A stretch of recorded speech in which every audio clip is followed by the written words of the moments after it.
Hello everyone, welcome to yet another day in the clown decade, the decade where things are only going to get worse before they get better. And at this point in time, whenever you look to the Metropolitan Police of London, all you can constantly see is what is known as anarcho-tyranny, two-tier policing. The idea that the police of London are enforcing rules for one set of people and enforcing barely any rules for another set of people. For a few months after the October the 7th attack on Israel, I have been covering plenty of examples of the police effectively not doing their job in London and effectively leading up to the fact that London is effectively a no-go zone for Jews, but we'll get to that at the end of this video.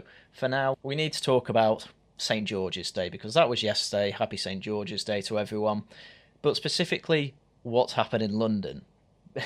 Because I can see why everyone would be black-pilled, and honestly I'm a little black-pilled about it too, because we seem to be seeing the end times of just basic signalling of British patriotism, which, as people living in Britain, we obviously should be allowed to signal. So the Met Police put this out on Twitter. Later today, an event to mark St. George's Day is expected to take place on Richmond Terrace off Whitehall. We believe those planning to attend include far-right groups and groups linked to football clubs travelling from elsewhere in the UK. Additional policing resources, including public order offences, will be deployed in the area to deal with any incidents. They are supported by colleagues from British Transport Police and the City of London Police.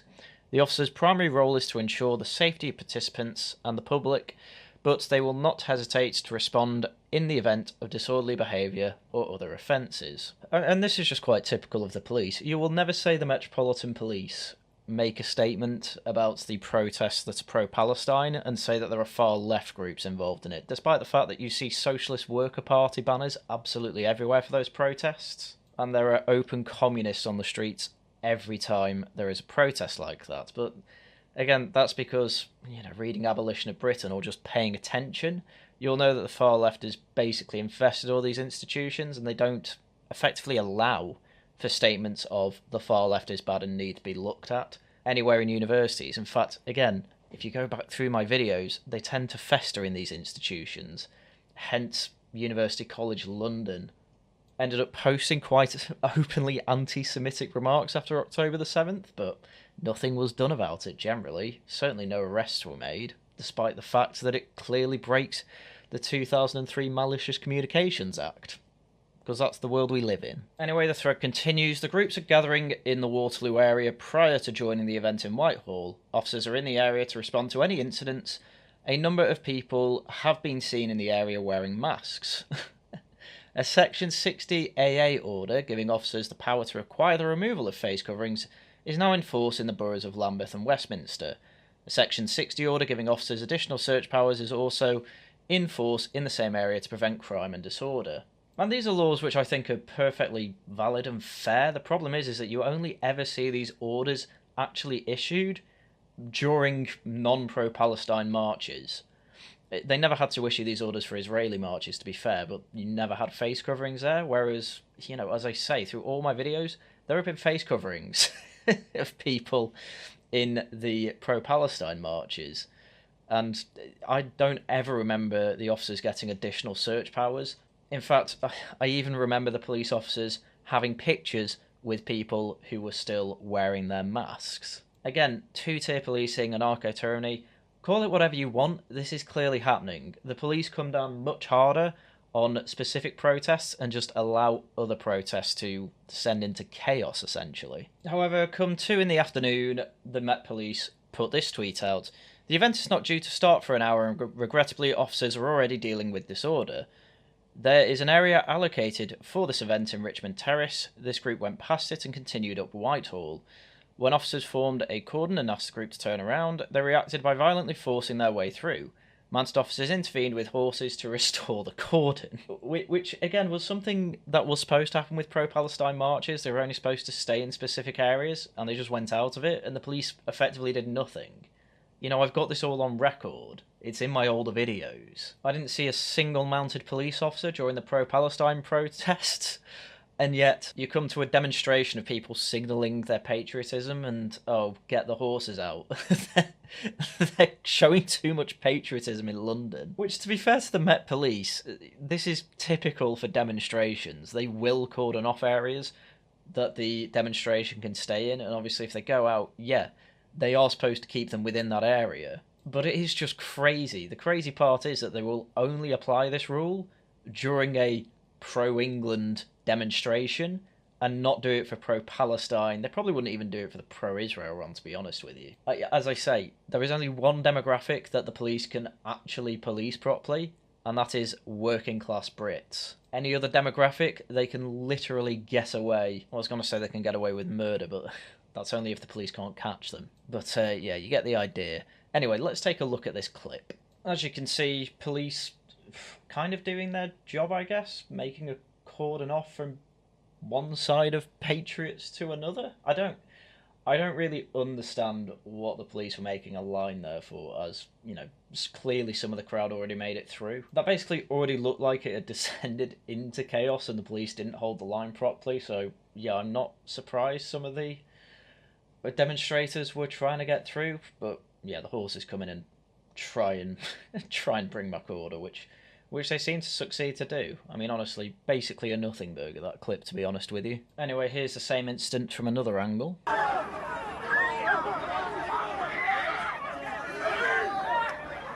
Wow, children!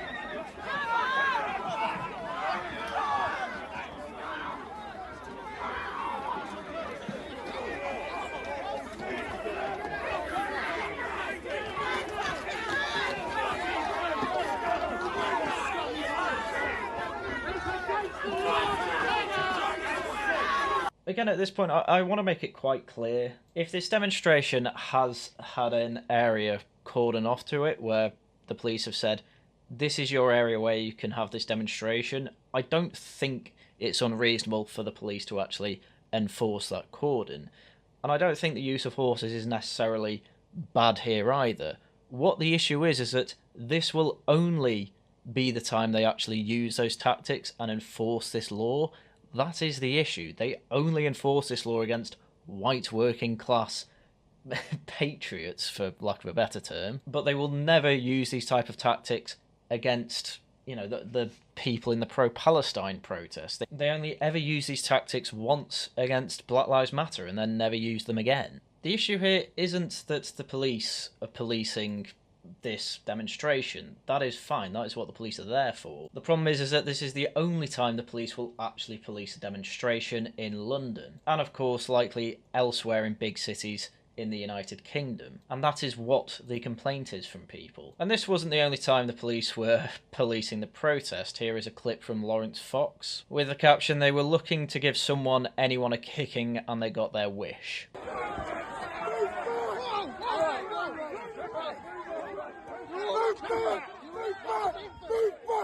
Now, again, to make it clear, Lawrence Fox doesn't give much more context than just a man is being arrested, and whether he deserves it or not, it's not really my point here. My point here is that there were definitely people who deserved to be arrested like this at the pro-Palestine marches, and they simply weren't. And as we'll go through at the end, I have a grand example of this. But aggressive policing of people who actually break the law, I am all on board with, and we have seen examples where the police have not done that in the past. Now, as I say, I don't know if this guy actually deserves the arrest or not, but I do know that there were people who deserved to be arrested at the pro-Palestine marches and simply weren't. It is two-tier policing. People can all see it, people are all fed up with it. People are so fed up with it that people have actually just started putting side-by-side comparisons between pro-Palestine protests and the St. George's Day one. And as you can see from the above clip, people are throwing stuff at the police, stuff that is obviously damaging, you know, it might just be PVC pipes and trash bags, but this stuff is actually considered assault. And the police are just standing there, despite the fact they are larger in number than the below clip, and yet in the below clip where protesters are effectively just trying to get out the cordon, which, you know, as I say, it's fine for the police to enforce this cordon. It's just, as I say, I wish that they would treat both protests equally, and yet they're not. And just if you want to read between the lines on this, the obvious reason is because They know that the working class will have a bit of a scuff-up, but won't have a massive all-out brawl with the police. I don't think they trust that the pro-Palestinians won't have a full-on brawl out with the police. Anyway, over at Trafalgar Square, there are a bunch of other lads just having a good time, singing English anthems while displaying the St. George's flag. This is the type of stuff I would absolutely love to see on a daily basis throughout England. And yet the one time it's allowed, it has to be cordoned off to particular sections of London. But luckily at Trafalgar Square, at least it seems the police are fine with another demonstration going on there. So I suppose at least we've got that. Pure respect for Britain's cultural landmarks. That is something I've been missing in clips that I've been going through recently, so it's good to see that people with St. George's flags are those that actually respect the damn place. So I guess thank you to all of our political elites for festering a situation where we rarely see this type of thing, and in fact, mainly see the opposite. Thank you for that. Anyway, this is how The Guardian decided to report this news. Police clash with St. George's Day protesters at Central London rally. Far-right supporters among those believed to be attending march on Whitehall, with at least 6 arrests made. And again, I'm just going to go ahead and say it, those arrests were probably deserved. There was clearly antagonism and actual assault from the demonstrators toward the police. Of course they should be arrested for that. Again, my problem isn't that these people are being arrested, my problem is that other people who do similar things within a different group are not being arrested. Clashes have taken place in central London between police and participants in a St. George's Day event attended by crowds that included some far-right supporters. I'm yet to actually see any evidence about that, by the way. Groups of men wielding flags pushed through lines of police attempting to hold them back in an area near Whitehall before the event, resulting in police on horseback being sent in. At least 6 people were arrested by police, including 1 man on suspicion of animal cruelty, after a police horse was allegedly targeted on Whitehall. I'd like to know what they did to that horse, because I'm actually pretty amazed that someone was cruel to a horse and it wasn't recorded. I'm not saying it didn't happen, it's just not what I expected to see on the list of charges. The event was addressed by far-right leader Stephen Gláeddyv, who calls himself Tommy Robinson because we're allowed to dead name Tommy Robinson. Others in attendance include Lawrence Fox, the former actor and leader of the Reclaim Party, and this is effectively all there were far-right people there means. 2 people who were effectively just really cringe centrists. A group had earlier come up against a cordon an hour before the event was due to take place at an allocated location on Richmond Terrace, violently forcing their way through. Again, technically true, but it is crazy how, again, every time there's a pro-Palestine protest, you will see plenty of examples of people being coercive or violent, and it'll say, oh, it was a peaceful protest, though. But you never get that level of apologia when it comes to pro-Palestine, but we all know this. When they were told to turn around, the Metropolitan Police said.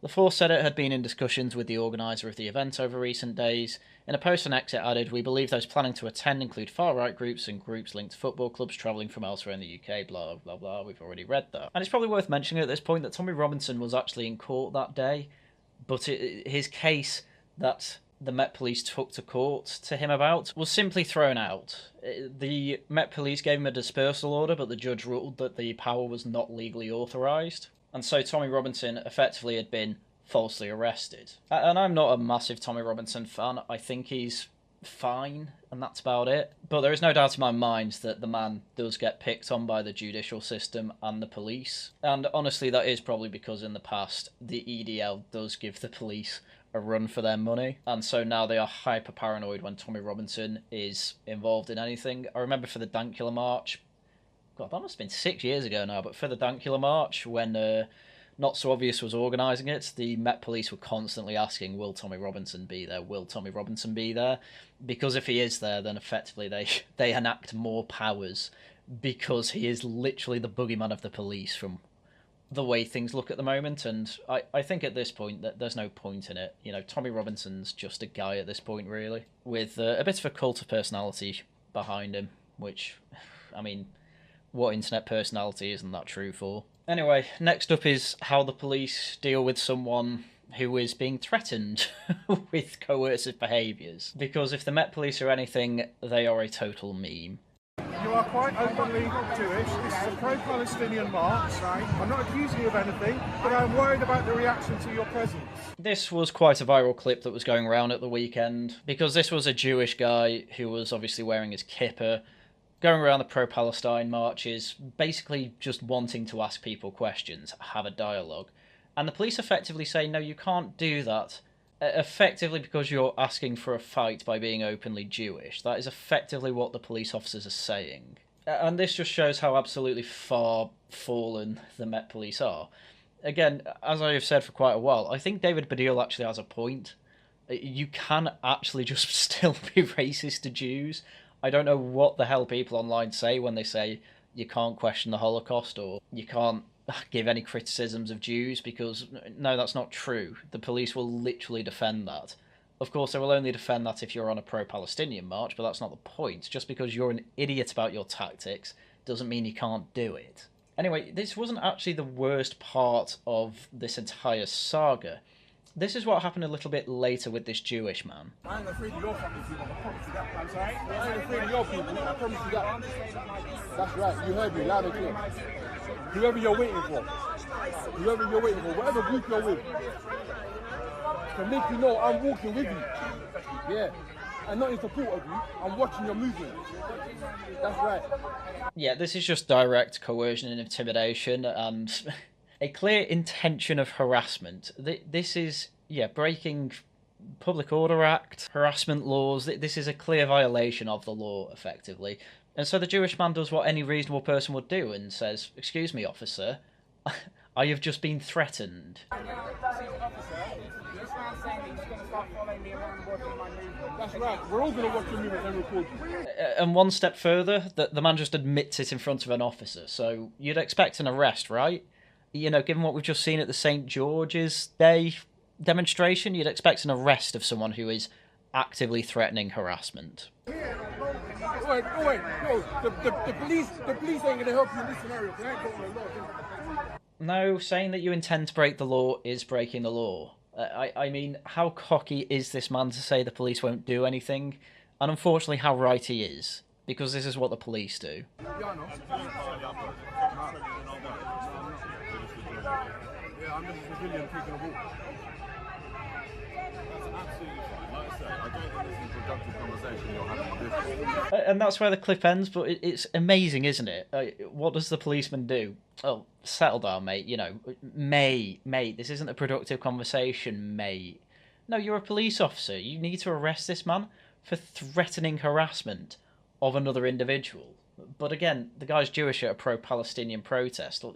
The police officer has probably been told, don't escalate things, because effectively the police, if you read between the lines of all these protests, they seem to understand that this whole thing's a powder keg ready to go off, and they're just waiting for an excuse. Effectively, they don't want situations like we saw in America during the Black Lives Matter riots. Unironically, probably because we do not have the public funds to actually fix London if it gets burned down, and because they're worried about another 2011 London riots scenario that is going to spread out to other big cities as it did last time. Instead of actually trying to enforce the law properly, and instead of just having 8 riot police for a riot, the police went the other direction and just said, right, let's just, let them blow off the steam. But what's this ended up doing? Well, I suppose we'll find out. But first, I just want to read part of this article. The Commissioner for the Met Police has praised the professional conduct of the sergeant who stopped an anti-Semitism campaigner at a pro-Palestine march and warned officers that other protesters had been set up by activists using fakery to undermine the force. In an interview with The Guardian, Mark Rowley said the sergeant involved in the incident with Gideon Falter, which is the clip we just saw, would not be disciplined and vigorously defended the Met's handling of the 6 months of protests since the 7 October attacks on Israel. Amazing. Defying calls for his resignation, Rowley faced a series of crisis meetings on Monday with the 2 people who could oust him, the Home Secretary and the London Mayor, as well as the British Jewish groups. It followed footage emerging of a Met Police officer telling Falter of the campaign against anti-Semitism that because he was openly Jewish he would not be allowed to walk across a pro-Palestine march through central London on 13th of April. A 13-minute video of the exchange showed the officer offering to escort Falter away from the demonstration, saying he was being disingenuous about his motives for wanting to cross the road at that point. which again, I just find quite amazing. You're openly Jewish. I literally can't even escort you across the road. I actually need to escort you out of the area because you're being antagonistic. It's just crazy how we've fallen into this culture of there is a mass protest that is generally largely Muslim, and you are being openly Jewish, and that is antagonistic. It's just crazy that that is the state of London at the moment. And then when he is actually directly threatened with harassment, what do the police do? They say, not a productive conversation, mate. You know, mate, just calm down. Then this is the Met Police Force at the moment, completely flaccid, unless you are white and working class. And that's it. That is the only type of person, it appears, that can be arrested at protests. Because that's probably the only demographic that you can actually crack heads open with, and basically nobody in the elite circles would complain. That is effectively what has happened to UK police at this point. Anyway, as mentioned before, what is this flaccid policing leading to? Well, Jewish Londoners are afraid, according to Baroness Casey of Blackstock, as she criticised Scotland Yard's absolutely horrific handling of a row sparked at a pro-Palestine rally. Sir Mark Rowley, the Met Police Commissioner, personally apologised on Monday after a sergeant described Gideon Falter, the chief executive of Campaign Against Anti-Semitism, as openly Jewish during a protest on April 13th, but, as we saw, also defended him. Falter was told his presence was antagonising and threatened with arrest if he did not leave. And the Met apologised, but then issued a further apology after its initial statement suggested opponents of the pro-Palestinian march must know their presence is provocative. Casey led an independent review of the Met after a serving firearms officer kidnapped, raped and murdered Sarah Everard in South London in March 2021, said her heart sank when she watched the footage of the incident. And I'm not shocked, that Jewish Londoners are afraid. Casey said, yet again, absolutely horrific communication handling by the Met Police. Can it get any worse if you're Jewish and live in London? A Jewish man is told he can't walk down the street, and I thought, oh my god, why on earth did they get that wrong? Why on earth did they go out and have a second bite at being defensive? She made the remark during a Q&A with Times Crime and Justice Commission on Monday, the year-long inquiry into the future of criminal justice system chaired by Times radio journalist Rachel Sylvester held its first meeting with commissioners.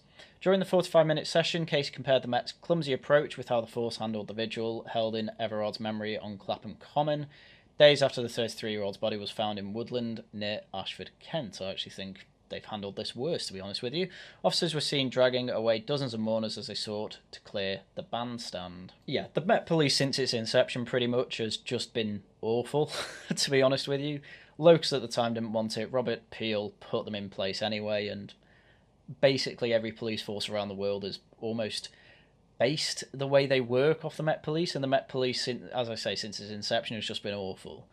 You know, their first big case of being terrible, Jack the Ripper. You then go through time and these cases just get worse and worse and worse, and basically once a week there is a Met Police story of them being goddamn awful.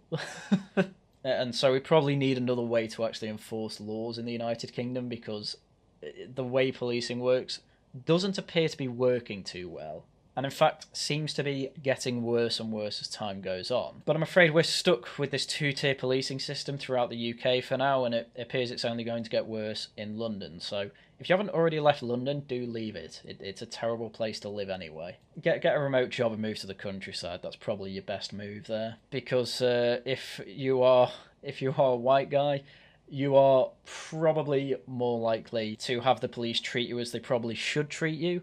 And if you're any other type of creed, colour or sex, you are, well, I mean, to be honest, if you're a woman, you're probably going to get raped by the Met Police. But if you're not white and you're at a protest, apparently you can literally get away with harassing people. So take that as you will. Anyway, that is the black pill that I've decided to give you today. So as usual, I will shill a bit. I am on Regional Variations on Tale feature stream tonight. I am on Proper Horror Show's double feature horror show talking about Inside Number 9 tomorrow evening. And yeah, back to normal commission next week. Once again, thank you very much for watching, and until next time, goodbye.